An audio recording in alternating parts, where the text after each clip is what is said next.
mal. Maintenant que j'étais abandonné à moi-même, les démons ont pu trouver en moi un champ d'action favorable. Sachant que je n'avais plus grand-chose à perdre désormais, les démons changèrent de tactique à mon égard.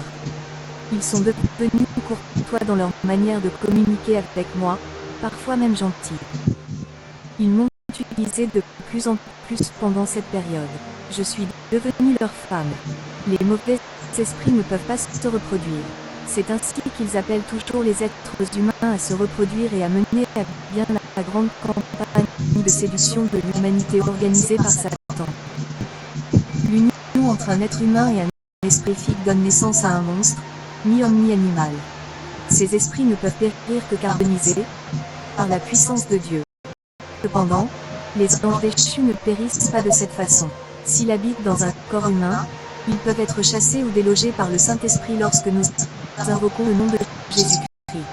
Matthieu 28. Mais si je chasse les démons par l'Esprit de Dieu, alors le royaume de Dieu est venu à vous. Restez seul à la maison, je suis devenue l'épouse de plusieurs démons.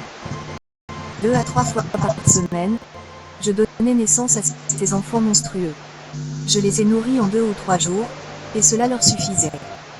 Ensuite, je me suis occupé des autres. Je vous raconte ce que j'ai vécu, pour exposer ces choses au grand jour, pour la gloire de mon Sauveur. Jésus-Christ est venu détruire les œuvres du diable. Or, la plus grande œuvre de Satan est de nous éloigner de Dieu, de nous empêcher de connaître Dieu et son Fils Jésus-Christ. Si un être humain était entré accidentellement dans la pièce où je me trouvais, il n'aurait pu voir personne d'autre que moi, alors que des légions de démons s'affairaient autour de moi. Tout ce qu'un visiteur a pu voir, c'est que j'avais des seins gonflés comme ceux d'une femme qui allait. Je ne me suis pas lavé, j'ai été lavé. Je ne cuisinais pas, je ne faisais pas de marché, je ne le faisais pas pour moi-même. Je ne savais pas d'où venait la nourriture.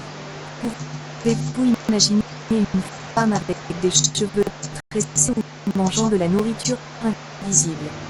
Mais c'était mon cas. Oh mon Dieu, que ma bouche continue de louer ta grandeur, ta force et ta toute puissance, pour toujours et à jamais.